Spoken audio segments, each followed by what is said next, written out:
A Hunter Industries vezeték nélküli Wolvelink egy innovatív termék, amely lehetővé teszi a licencmentes, vezeték nélküli szelepvezérlést ICC2 és HCC vezérlőkhöz.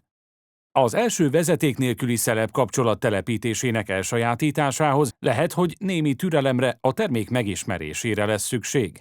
Az első telepítés sikeres elvégzése után a továbbiak építése már gyerekjáték lesz.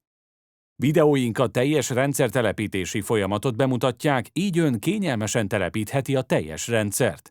A Wireless Wolvelink licencmentes LoRa-t használ, ami a nagy hatótávolságú rádiójel rövidítése, hogy vezérlőjét vezeték nélkül csatlakoztassa a távoli szelephez. Használható meglévő rendszer bővítésére és burkolt felületek, utak, járdák, védőcsövek árokásás, áttörés vagy átfúrása nélkül. Használható akár a zöld felületekben meglévő problémás, sérült vezetékek kiváltására, amelyek hiba elhárítása időigényes lenne. És mivel teljes mértékben vezeték nélküli, az esetleges villámcsapás nem tesz kárt a rendszer többi részében. A vezeték nélküli szelepkapcsolórendszer 4 fő komponensből áll, amelyek együtt dolgoznak.